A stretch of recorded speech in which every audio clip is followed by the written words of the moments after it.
Oke, hal itu terjadi pada saya. Oke. Next, apa yang harus saya lakukan?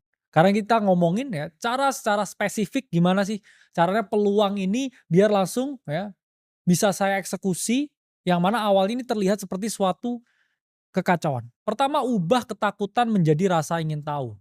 Ya, studio ya kita punya ini gelap.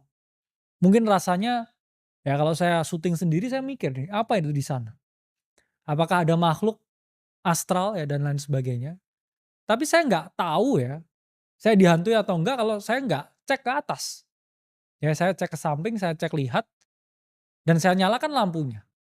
Lalu apa? Ketakutan saya akan hilang. Berarti kan ketakutan itu ya, itu hanya ada di pikiran saya. Kalau saya berhasil merubah ya rasa ketakutan itu menjadi rasa ingin tahu, semua dunia ini mungkin bisa saya lihat. Banyak orang yang merasa bahwa oke, saya kena PHK. Tapi mungkin ya karena kamu di PHK kamu berpikir ke arah lain. Kenapa saya nggak coba usaha ini? Dulu di dekat kantor saya tuh ada yang bikin kedai makanan A. Ini ramai di tempat saya. Gimana kalau saya buka juga di tempat saya? Oh, ternyata jalan juga. Misalkan, oh ini ada COVID, oh ini ada badai finansial, semua harga aset turun. Oke, aset ini turun. Tapi fair value-nya tuh ada di segini. Gimana kalau saya coba pelajarin tentang market? Rasa ingin tahunya saya gali. Saya cari tahu dong, oh ternyata saya bisa untung di sini. Nah, rubah ketakutan menjadi rasa keingintahuan.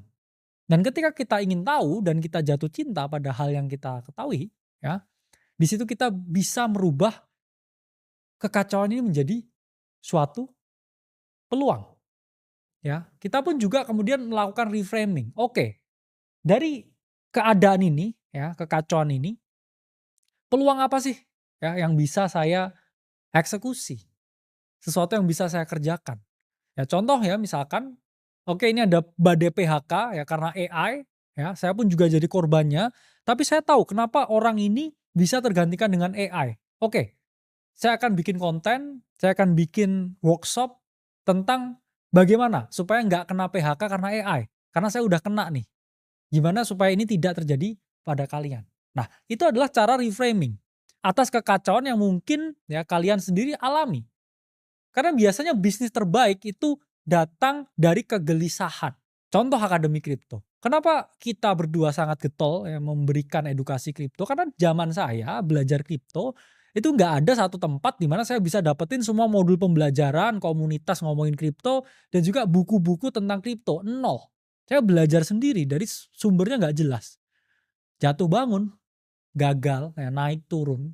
Tapi akhirnya saya berpikir, kalau saya bikin ya tempat seperti ruang guru ya satu tempat orang bisa belajar semua di dalam tentang kripto bisa, ya akhirnya kita bikin akademi kripto.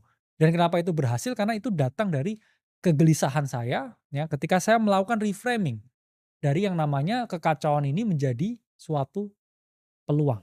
Nah, selanjutnya ketika kita udah melihat, ya kita harus mengeksekusi. Lakukan ya micro challenges. Kadang nggak hanya langkah besar doang. Kamu perlu ya langkah-langkah kecil untuk bisa berjalan lebih maju lagi. Kamu kadangkala ya perlu beberapa step ya untuk bisa ya mencapai goals yang lebih gede. Karena ketika kita pun juga memulai akademi kripto, memulai vlog, itu tidak bagus itu, ya. Vlog awal-awal juga banyak yang reviewnya kurang oke. Kenapa? Oh ini OTP-nya terlambat. Oh koin ini belum di-listing.